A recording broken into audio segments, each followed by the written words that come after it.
Peggy 3.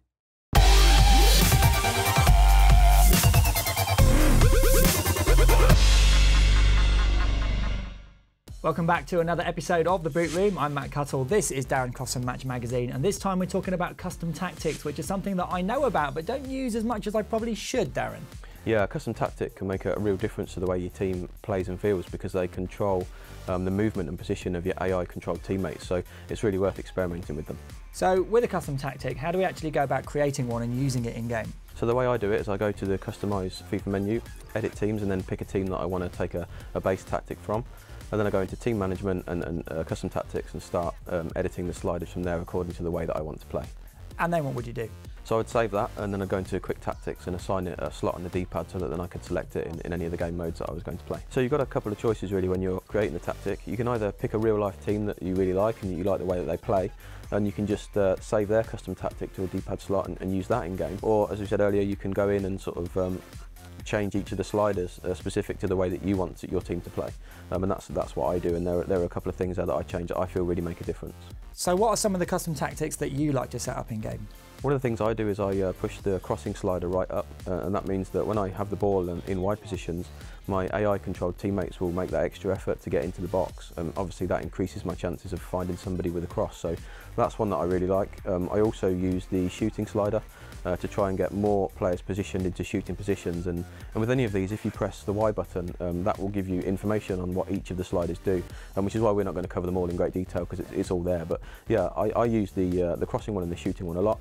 I also set tactics up for defensive or for attacking and things like that, so I think it's a good idea to have 2 or 3 assigned to D-pad slots so that you can change at different times in the game according to whether you're winning or losing. So you can change these on the fly in game just by using the D-pad? Yep, exactly that, yeah. I believe you press down and then it's either whichever D-pad slot you've assigned a tactic to. And are there any tactics you've seen out there in the wild when you've been playing FIFA 14? Yeah, I've faced a lot of players that use a high pressure, high aggression custom tactic, which obviously makes them press the ball that much more aggressively. And that can be difficult to play against. I know in a future show we're going to cover possession and how to counter that. But some players watching this might find it helps to have that aggression and pressing set a bit higher. Now, as I said, you can always turn these on and off because I guess if you are pressing and being aggressive, you're actually going to tire your players out more, aren't you? Exactly, yeah, and that's something you have to keep in mind. You can't just sort of put all sliders like that right up to the top and there'll be no effect on stamina. So if your players are charging all over the place, and they will tire quickly, which is why I don't think it's a particularly good idea to use really aggressive custom tactics like that for the whole game, because late game you will be quite tired. And let's just go back to what I said earlier. Custom tactics, they really are underused by a lot of players. I mean, I know some people that have been playing FIFA for years and they've never even ventured into that menu. Yeah, I know some fantastic FIFA players that have never gone into custom tactics. So I think the message from today's show is go in and have a look at the sliders, read the information on what each of them does, and then just edit them to suit the way that you want to play. There's so many different things you can change which will affect the feel of the team that you're using. So just experiment with them until you find one or two that you like. Is there anything else we should consider when setting up a custom tactic?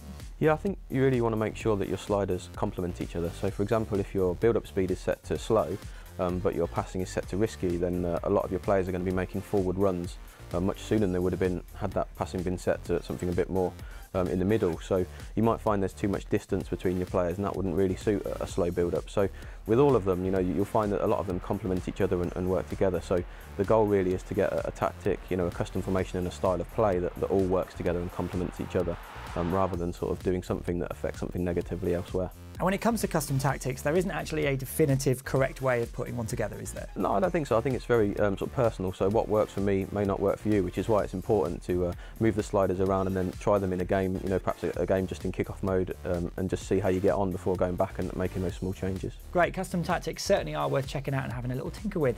Darren, what we're looking at next show? We're going to take a look at formations and how they suit different styles of play. Great, look forward to that. Don't forget, you can catch Darren in Match Magazine every Tuesday. Details are also on their Facebook page down there. We'll see you next time on The Boot Room.